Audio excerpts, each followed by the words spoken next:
എൻ്റെ സഹോദരന് ശരിക്കും പറയുകയാണെങ്കിൽ എൻ്റെ അനിയനാണെങ്കിൽ ഞാൻ രണ്ടടി കൊടുത്തേനെ. ചേട്ടൻ്റെ സ്വഭാവം എനിക്ക് ഒരു പ്രശ്നമല്ല. കാരണം ചേട്ടൻ എന്ന് പറയണല്ല നാളെ പറയാം. ആള് ഒരു 3-4 പാർട്ടി മാറി വന്ന ആളായതുകൊണ്ട് അദ്ദേഹത്തിന് എന്നെ പറയാൻ അവകാശമില്ല. പിന്നെ പറഞ്ഞോട്ടെ, ചേട്ടനല്ല, ഞാൻ ചേട്ടനെതിരൊന്നും പറയാൻ ഉദ്ദേശിക്കുന്നില്ല.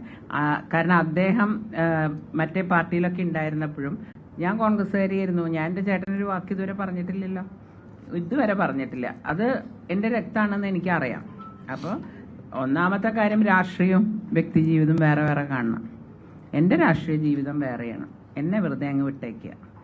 ഞാൻ ഇവർ പറയുന്ന കേട്ടൊന്നും മനസ്സ് വിഷമിക്കുന്ന ആരും വിചാരിക്കണം. എനിക്ക് ഒരു വിഷമവും ഇല്ല. കാരണം ഇതൊക്കെ കുറേ അല്ലാണ്ട് തന്നെ കേട്ടതാ. ഞാൻ കരിങ്കാലിയുടെ മകള്, ചെറുപ്പത്തിൽ കൊലയാളിയുടെ മകള്, ഇതൊക്കെ കേട്ട് വളർന്ന എനിക്ക് ഇതൊന്നും ഒരു പ്രശ്നമല്ല. അപ്പോൾ പറയുന്നവർ പറഞ്ഞ് അവരുടെ ഒരു വിഷമം തീർക്കട്ടെ എന്നേ ഉള്ളൂ. എനിക്കൊരു പ്രശ്നമില്ല എന്ന് അവരോട് പ്രത്യേകം പറയണം. പിന്നെ ഈ പറഞ്ഞ ആൾക്കാരോട് ഒരു വാക്കുണ്ട്, മാനിഷാദ. നമ്മൾ പറയില്ലേ, കാട്ടാള പരാക്രമ സ്ത്രീകളിലല്ല വേണ്ടുമെന്ന്. അതുകൊണ്ട് പെണ്ണുങ്ങളെ വെറുതെ വിട്ടേക്ക്. പിന്നെ എൻ്റെ പിതാവ് ഏറ്റവും അധികം ഫൈറ്റ് ചെയ്തത് മാർക്സിസ്റ്റ് പാർട്ടിയായിട്ടാണ്.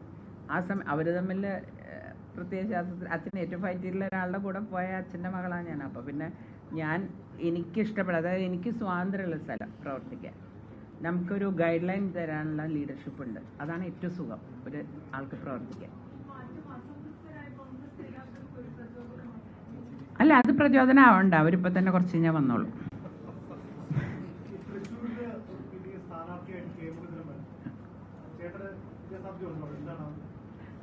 അല്ല, അങ്ങനെ ചേട്ടൻ എന്നുള്ള ആൾക്ക് കണ്ടാൽ ഞാൻ നേരത്തെ പറഞ്ഞു, എൻ്റെ വ്യക്തി ജീവിതവും എൻ്റെ രാഷ്ട്രീയം വേറെയാണ്. എൻ്റെ രാഷ്ട്രീയം വെച്ച് നോക്കുക, ഞാൻ അവിടെ സുരേഷ് ഗോപി ജയിക്കുന്നേ പറയുള്ളൂ.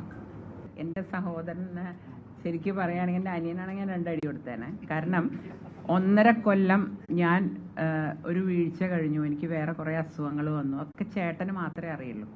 ആ ചേട്ടൻ അത് പറയരുത്. എന്നിട്ടും ഞാൻ സമയം കിട്ടുന്ന ഹോസ്പിറ്റലിൽ നിന്ന് ഇറങ്ങുമ്പോൾ നേരെ ഓടും മീറ്റിങ്ങിന്.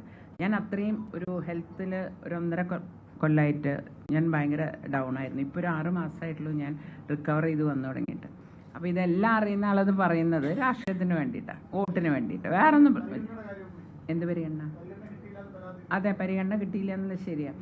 അതായത് കഴിഞ്ഞ അസംബ്ലി ഇലക്ഷൻ കഴിഞ്ഞപ്പോൾ ഞാൻ KPC വൈസ് പ്രസിഡന്റ് ആയിരുന്നു.